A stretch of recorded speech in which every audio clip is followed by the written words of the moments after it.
Pessoal, por cada isso, da Guarda Municipal, da Romo Moto, a gente se encontra aqui na escola Santo Reis.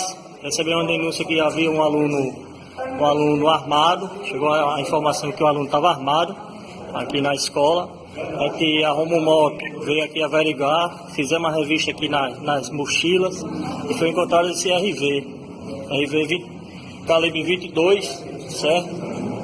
Sem munição, se encontra sem munição, certo? Vamos chamar aqui o pai dos alunos para providenciar, fazer o procedimento, ok?